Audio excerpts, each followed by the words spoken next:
Come on in to Margaret McSweeney's Kitchen for Kitchen Chat, where every week you'll meet chefs, cookbook authors, foodies, gourmets, and just plain people who love to eat. And along with laughter, chat, recipes, and stories about food, you'll sometimes also hear words of inspiration, love, and hope. As Margaret always says, Kitchen Chat is food for the senses and food for the soul.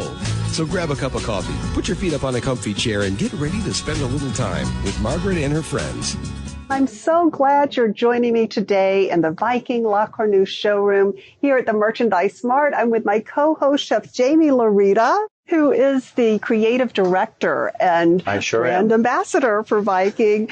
And we are both just so thrilled to have an icon, truly a celebrity in Chicago, Kevin Boehm, who is the co-founder of Boka Group. Welcome to Kitchen Chat. Thank you very much.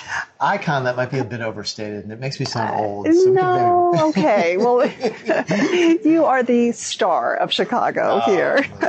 But we are so excited because we are celebrating, of course, James Beard Awards, and you are nominated as this outstanding restaurateur. Congratulations. And also, I understand that the Boka Group has the most nominations, Jamie, of anyone else in Chicago. Yeah, that's pretty impressive. And it's, again, it's great to have you here in our showroom. Man, Boka Group, you guys are like, you know, have grown so much in the last couple of years. I mean, just in the last 3 years alone, you guys have gone through so many changes. Tell us about how you feel right now in the moment. Well, it's first of all, it's been a crazy 15 years, and it even got crazier last year. We've done 7 restaurants in 19 months. Oh my goodness! Which I don't recommend to anyone. Tell us why. Yeah. Well, you know what? So, I mean, listen, if you go way back when, and you know, there's been a lot of stuff in the press about how fast we've gone, but if you go to the very beginning, we're pretty deliberate about the way we started. Right. Boka opened 15 years ago in 2003.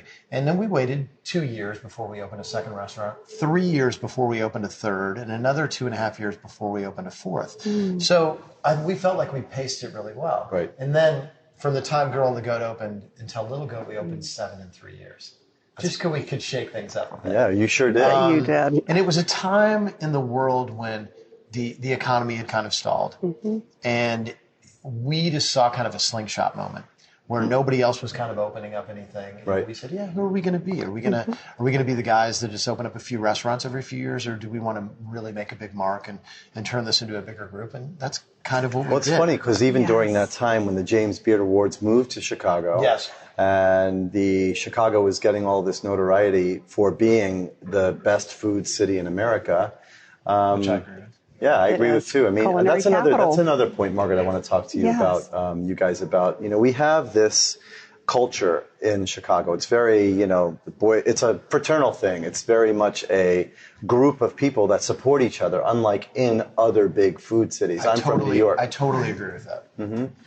I like the relationship between the restaurants here. I mean, you know, the guys that let us entertain you are my friends. The guys that went off hospitality are my friends. Right. I'm friends with Brendan Sodikoff from Hog Salt. I like that part of it. That's why I chose Chicago. Chicago's a choice for me. Yeah. Yes. You know, when I started in the Panhandle of Florida. And so to me, the dream always was, when I had this little 6-table restaurant in 1993, was maybe someday I'll be able to have a restaurant in Chicago and be able to sit at a table with like the smartest restaurant people around. So tell me once again, and maybe I missed it, why Chicago? Well, I grew up in Illinois. I grew up in Springfield, Illinois, and I wanted to be a restaurateur when I was 10 years old. I told my parents when I was 10 years old that I wanted. I don't know how I knew. My parents had nothing to do with the restaurant business. I think I was intrigued by things that wealthy people ate, like watching like Dynasty and saying, I get that. Why are they eating caviar, drinking champagne? What is it about? What's the magic about those things? We just bonded. We just bonded on that. Yeah, that made people want to eat those things. I just was fascinated by it. And at the same time, I felt like I was the guy who could throw a great party. And so that was the original basis for kind of how I felt about that stuff. But I didn't know what were great restaurant cities back then. Originally, when I went down to Florida, I just thought, well, it's on the water, it's close to fish, there are tourists there, there are busy restaurants, great, I'll go there. But then as you figure things out, you're like, okay, I get it. New York, Chicago, San Francisco. Yes. That's what it was. And, you know, and the mid-90s. Those were the three cities. And so I looked at those three cities and I looked at the landscape and I looked at who I was. And I was a Chicagoan. I was a Midwestern guy. Right. And Midwestern people were really concerned about hospitality and really wanted to take care of people. And really, if you don't have a basis of that, if you don't want to take care of people, I think you're probably in the wrong business. Correct. So to me, that's who Chicagoans were. So that's why I came here. So that was always the dream.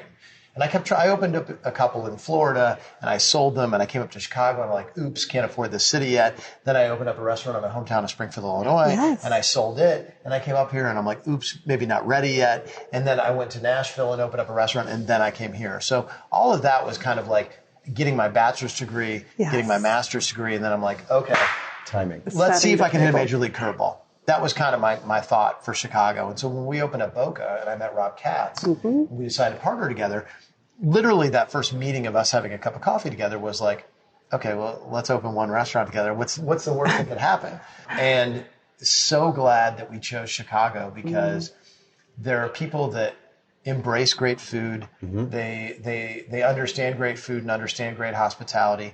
And I think in this town, if you open up something that's good, you'll find a customer base. Absolutely. It doesn't matter where you put it. They'll come and they'll find you. You said a key word to me that I believe in, and in my business and in my life, it's really about taking care of people, and it's about hospitality. Every time I come into one of your restaurants, that's, not only do you have it down from the famous chef and the well-known chef, the great decor, but it's the hospitable way that you guys do it that I leave with. It's the hospitality factor, and it just resonates big time. And I love that there's a bit of Southern hospitality in your background. I grew up in She clutched her pearls. I saw you do it. It's true. I grew up in Birmingham, Alabama, as you know, and I understand that a wonderful chef from Birmingham, Alabama, actually had an influence. Yeah, two of the meals that shaped my life as a very young restaurateur. One was with Gunther Seeger in Atlanta when he was at the Ritz-Carlton at Buckhead, and another was with Frank Stitt. At Highlands and Bottega. And he came down and did a dinner too at Criola's in Grayton Beach, Florida. And I remember going to that and having 5 minutes with him and talking to him. And what I marveled at years later, didn't quite understand back then, was it was harder for him to do what he did in Birmingham than it is doing it in a big city. When you're in a big city, you have a ton of people that are sourcing food that you can piggyback and do all these things. And you have a giant talent pool. He opened this unbelievable world-class restaurant in Birmingham. And so I've just been a huge fan of Frank Stitt my whole life. So. Oh, and Kitchen Chat, we love him on here. And I interviewed him last year, Jamie, on Kitchen Chat. And I love that Highlands Bar and Grill, that he's up for his 10th nomination. I am just hoping this is the year that Highlands Bar and Grill. Absolutely. But on a side note, and you'll find this interesting, Jamie. So I grew up in Birmingham, and it was just a desert of any type of fine dining. And my dad, and this is the reason I do Kitchen Chat, is to honor him, started a gourmet club in Birmingham just to bring that palate. But we were just thrilled when Chef Frank Stitt opened up Highlands Bar and Grill. That's amazing. I'm keeping my fingers crossed for him. Yes, absolutely. But you have been through such a journey from Seaside to Chicago, and I was watching a video that I found very interesting, Kevin, on the James Beard website where you talked about, and I never heard the story, your hair catching on fire. Yeah. Can you share with us what happened in the kitchen for that? My third day of being a restaurant owner, I reached down to put a piece of bread in the oven, and the pilot light had gone out. And so I reached out to put it in, and the oven blew up in my face and caught my hair on fire. What year was this? 1993. Wait, 93. So what hairstyle did you have? Did you have like really long? You know what? I had. So you know what it was? It's kind of like this hairstyle, but even longer. It was so long it like went all the way back, and like the hair would like fall on my face, which actually saved me because I reached out and like the hair probably fell in front of my face and it caught my hair on fire, and I was so bummed because, well, first of all, I was on fire, so that's a bummer. You still are. You still are. And as a bald man, I'm sitting here thinking, first of all, you got a great profile. This guy's got actor looks, right? Doesn't he look like he's like Cary Grant? But your bangs were all long and on fire, and this bald guy's being like... Well, your beard could catch on fire. Correct. Hopefully that doesn't happen. I'm growing it for the Beard Awards. There we go. Well, my partner at the time, Teresa, had to put my hair out And then I spent the night in a Destin hospital. My So entire face. My whole entire face was singed. I went in an ambulance to the hospital. So my face was completely scabbed over, and then I had to basically shave my hair, which was brutal. Poor Kevin. I remember not knowing how bad my face was, and I was in a hospital room with an older man, and his grandson ran in, and he ran in and gave his grandfather a hug, and then he turned to me and he goes, "Whoa, what happened to that guy?" And I'm like, "Oh." I hadn't seen my face yet, and I'm like, "Oh, that's not good." That's not good. But it healed, and everything was fine. But that was the beginning of my career. Yes. Was this oven blowing up my face, kind of not knowing what I was doing, and this little restaurant hidden in the shade of Seaside. But I was kind of lucky that it was hidden in the shade and only had 6 tables, because I could make all these mistakes and kind of learn things the right way. And kind of what I learned the most there was that my own personal brand of hospitality, which I think was pretty authentic, worked, because I really wanted to be nice to people. I mean, on a daily basis, I was a nice kid, and I really wanted people to be happy in my restaurant. I took it really personally, and so I figured out, okay, this works. Yes. That's the Lord calling. I'll be right. That's the Lord calling. Table for 2. Yeah, exactly.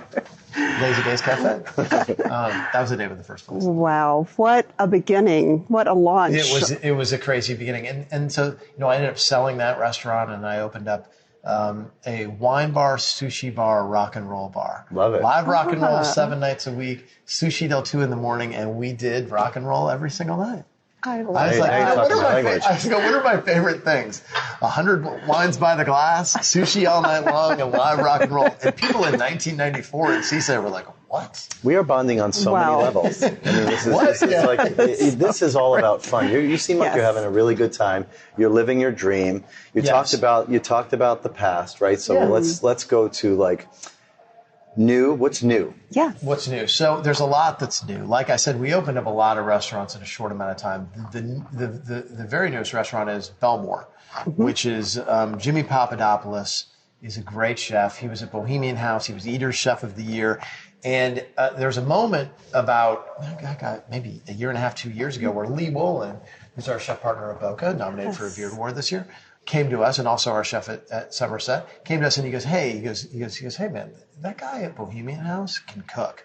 Now, Lee doesn't say a lot of that. He doesn't throw around a lot of compliments. I was like, really? So Rob and I were like, oh, that's interesting. And he goes, and then a couple months later, he was like, hey, Jimmy'd really like to meet with you guys. Do you think you'd meet with him and give him some direction? And we go, we'll meet with him, but we're not opening up a restaurant with him. There's no way we can add another restaurant to the schedule, but we'll meet with him.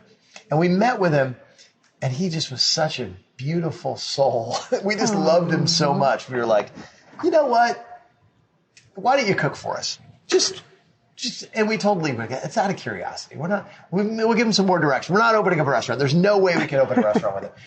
And you learn a lot from a chef when you do a tasting with him. We've done, 300 tastings with chefs over the years. The way they dress for the tasting, the way they write their menu, the way they clean their kitchen up, the way they work well with others. If they're doing it out of one of our kitchens, he did it out of Boka's kitchen.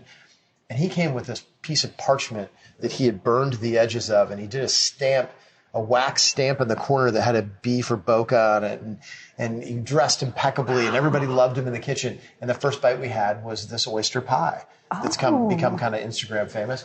And we were just like, we ate the first dish, and we're like, if any of the other courses are anywhere near this, we're doing a restaurant with him. We're sliding it in. He's like, I'll show you. You're not opening up a restaurant. So that's Belmore. We put the team together that we use a lot. Karen Harold from Studio K, who designed a beautiful, gorgeous restaurant that looks like a French manor. And we decided to do, something fancy again. We wanted to do something elevated and elegant, and it's kind of fairly feminine looking inside, which is lovely. And we're doing lunch and dinner there, and it's killing it. Oh, so that makes me happy, and it makes me happy for Jimmy. Yeah. I think it's changed Jimmy's life, and he's really happy. And what a great opportunity for a chef to be able to go into your organization, knowing that you have the infrastructure to allow them to be and stay creative. I think as a personal, I'm a chef myself, and to have an opportunity like that as a chef who doesn't, sometimes they're just artists and they need the stage and the opportunity to create. You guys give them that stage, and knowing that they have that backbone of infrastructure. it's got to be a relief for them. I think so. I think that's part of the pitch when we have these conversations. It's like, listen, we believe in your talent. We don't want to change anything about it. We want you to cook your food. How about we build this around it? And, you know, Rob and I are very into design. So then going through that process with them where they're part of this design process. And then, you know, obviously we're really into hospitality. So we're really great at training. So we have this backbone of training for them. And then they can just go and create and be in the kitchen. Oh, that's heaven. Be in test kitchen That's for heaven. 6 Yeah, months. that's heaven. That's heaven. And then we can build this thing together. And like, I mean, I really truly believe that if you're doing it right, opening up of a restaurant should be fun. Yeah. I mean, Well, it's all about energy. It's also, can I say curse word on here? Yeah, please. It's also a bitch. Bitch. First time bitch was said on Kitchen Chat, and I'm glad it came from him. It's also going to test you. Yes. It is, if you're doing it right. But, well, what doesn't in life? Right. Anything worth having in life has a pay-in process. Absolutely. It's like paying into a pension. You know, it's like there'll be redemption at the end of it, I promise you. But if you want to open up something great, it's going to test you. Yeah. So I'm actually relieved when you're opening it up at the beginning and something happens, or you know, I find myself sitting alone in the corner crying. There is a picture of me that exists. Where is it? It's on my Facebook. We're gonna it's on need my that. Facebook. We're gonna of flash me it. sitting We're gonna on the flash it. me sitting on the stairs. The picture right here. Sitting on the stairs of Belena, crying during that opening. Wow. That's when you know. Wow. So, An emotional kid. Yeah, I'm an yes, emotional but kid. that is a huge- Sagittarius. So I always talk about, you know, emotions as ingredients, and fear to me is a motivator. I always say, if you don't wake up afraid and you're not using the fear as your motivation, you're not doing the right thing. I used to say that if I wake up and I'm just slightly queasy, then I'm doing enough. And if I'm sick to my stomach, I'm doing too much. Right, I like that. I don't even want to be queasy anymore. But I do. I think every restaurant that opens up, that there's a sense of fear for myself and for Rob. Sure.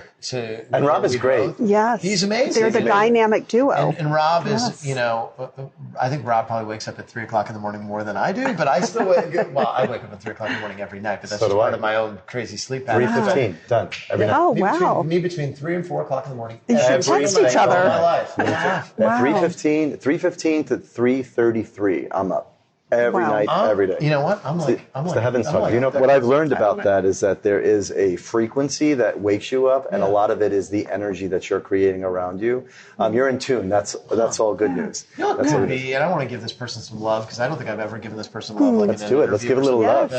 Is my first real chef, my chef at Indigo Wine Bar in Seaside, Florida, in 1995 passed away. This is what I'm talking about, kids. You just gave me chills. He was 27 years old.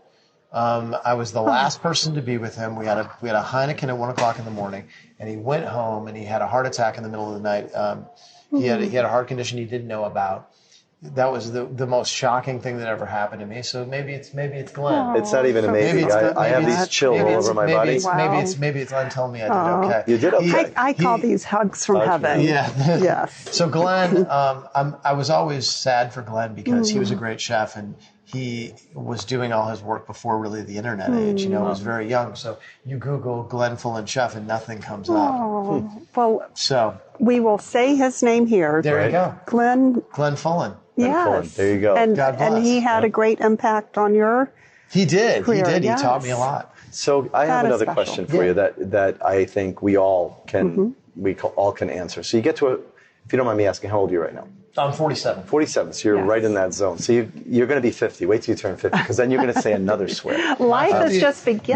When you turn 50, it's the F at 50s. My 50th birthday party is going to be Oh, yes. one Yes. heck of a party. Yes. So when you turn no 50, cameras. No cameras. when you no turn cameras 50, all. I can just tell you, when you turn 50, I never knew my age, ever. I would get my age wrong all the time and never thought about it until I turned 50. When you turn 50, it's a game changer. It's like all the things that it's all about, like, I call it the F at 50s.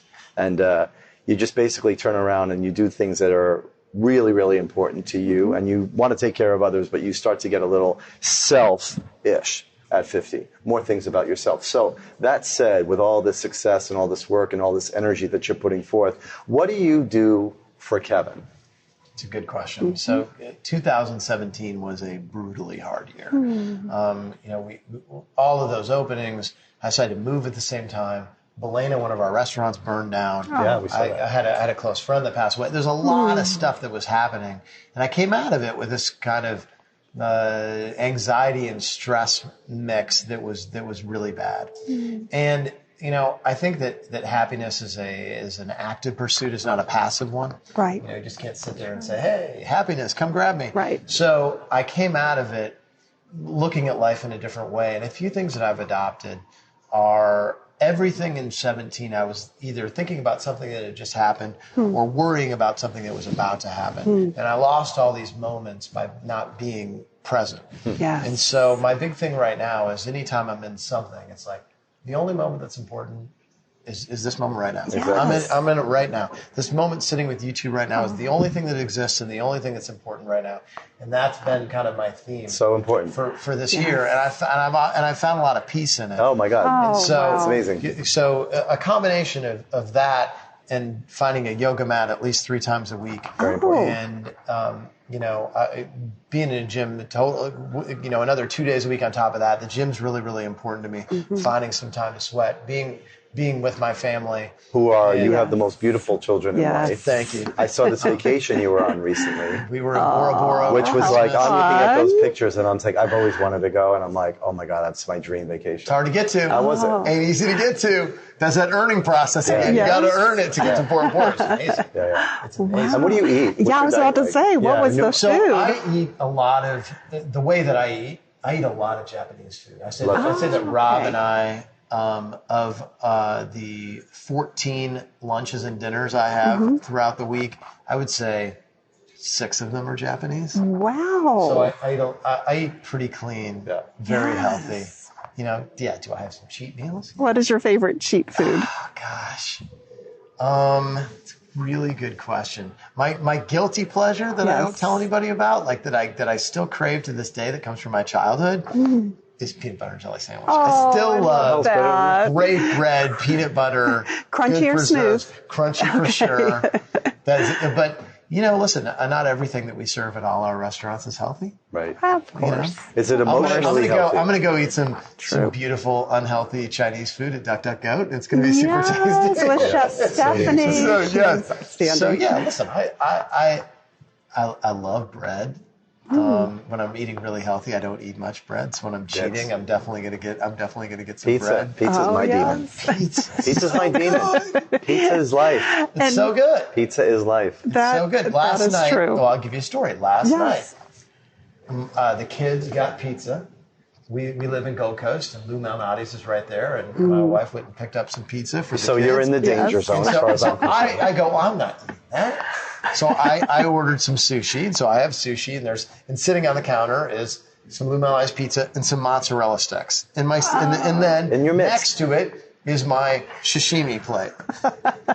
Dang it.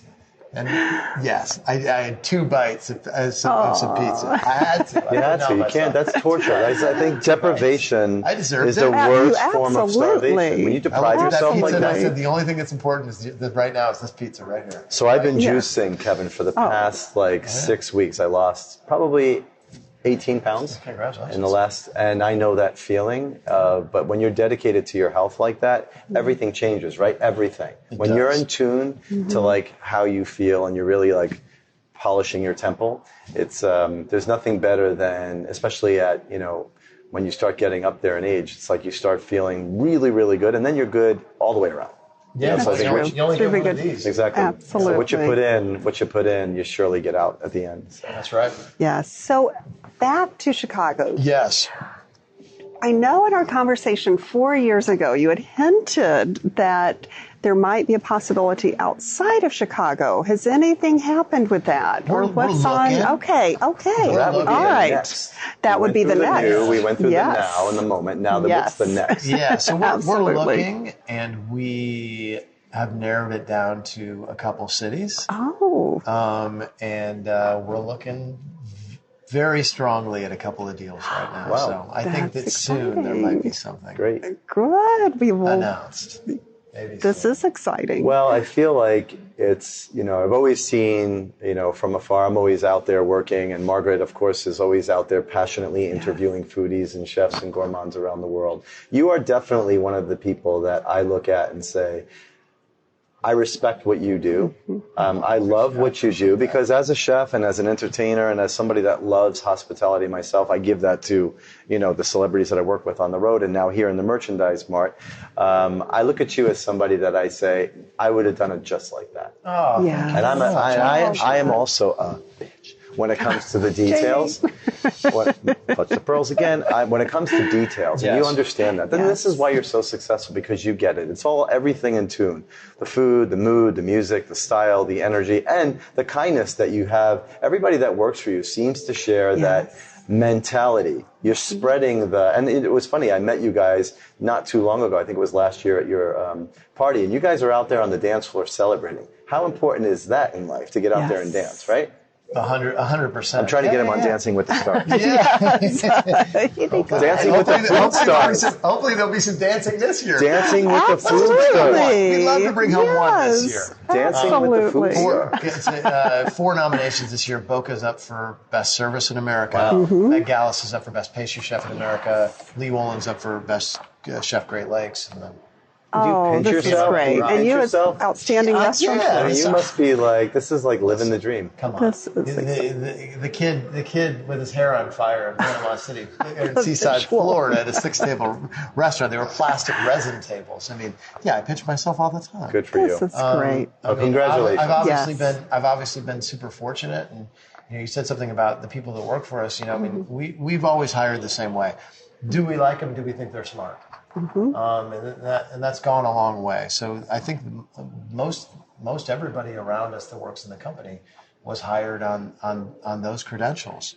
And you're attracting that person. You're attracting that culture. I'm a big believer in the energy and the people. Just like here in our showroom, by the way. What do you think of our showroom? Yes. Listen, this thing is gorgeous. I'm sure you guys use Middleby products in all of your restaurants. Do you have jade? Yes. We have a lot of jade. So the kitchen suite at Girl and the Goat, famous kitchen suite at Girl and the Goat, all jade. Great. Custom jade open hearth grill at GT Prime. Wow. Jade and the Boka Kitchen. Wait till you see some of the new innovation that we're coming out with. That you're going to freak. There's a couple of things. Are you going to be at the restaurant show this year?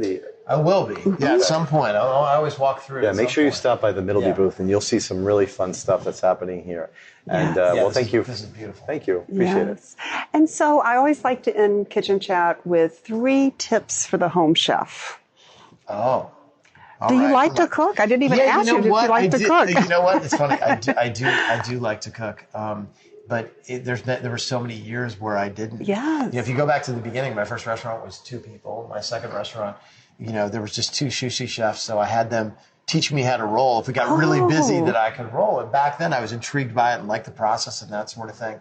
And now my wife's taken over the cooking duties, and I only cook every once in a while. Let me ask you a favor, Margaret. Yeah. Can I also think about those 3 tips and then add one tip that if somebody's watching this that is that person that's about to set their hair on fire, it's the person that has the dream, the person that has that guttural knowledge within themselves, because I think you're born with that. Yes. You don't have to go to a great college. You don't have to graduate from high school. You just have to have that gut.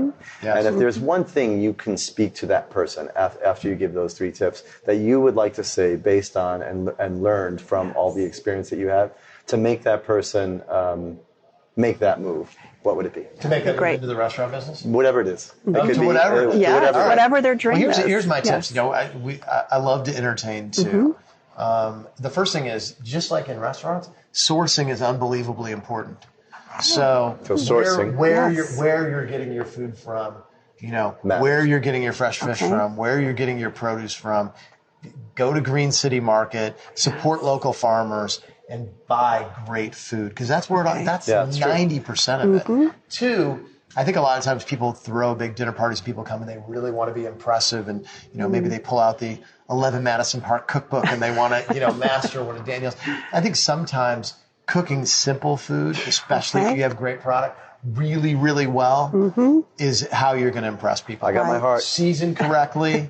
My heart with wings. Keep it simple. Keep it simple. Isn't that always the way? Yes, very true. Use great product. So that's two. Take your time. Take your time. Because what about God's trains? Run on time. I'm going to get a tattoo say across that. my forehead. Margaret says about time. She says God's trains run on time. And just when you think that train is not in sight, it comes around the bend. And there comes the opportunity. So those are 3 amazing tips. Yes. Now give that guy or that girl or that person the motivation. One thing. I feel like doing all this, it's just that. You know, I love Jim Carrey. I met him when he filmed the Truman Show. I love him too. We got to cater the dailies. And I never met him. Google like Jim Carrey and meditation and Buddhism. And He's fantastic. He says a lot of great stuff. He sure does. One of the things he says, he goes, he watched his father, who really was this very funny guy who wanted to be an actor, who became an accountant. Oh. And his dad lost his job, and they were homeless for a while. And he said the biggest thing he took out of that was, you can be a failure at something you didn't want to do.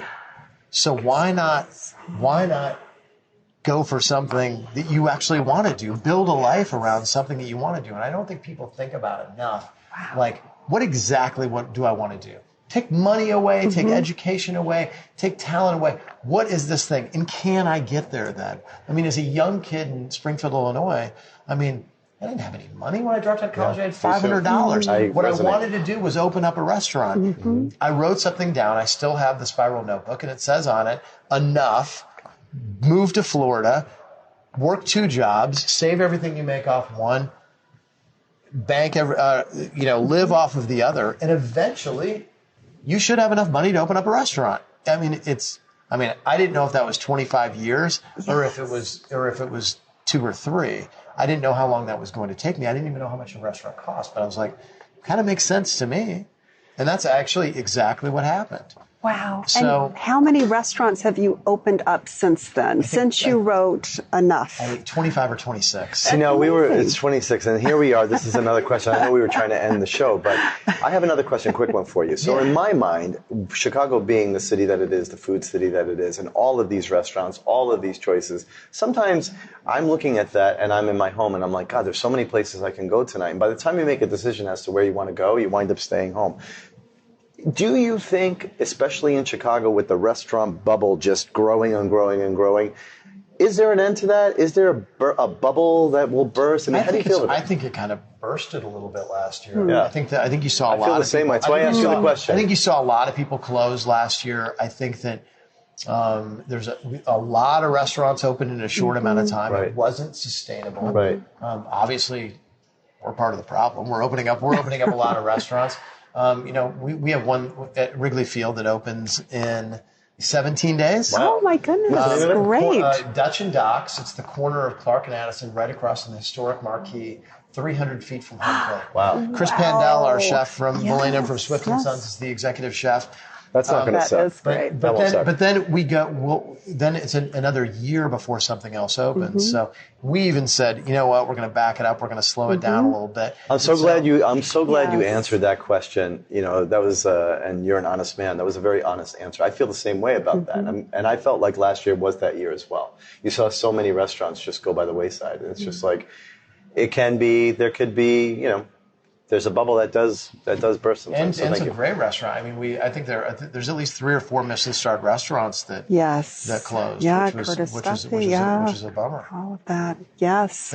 Well, between Grace and 16, that was 5 Michelin stars right there. No, I agree. Wow.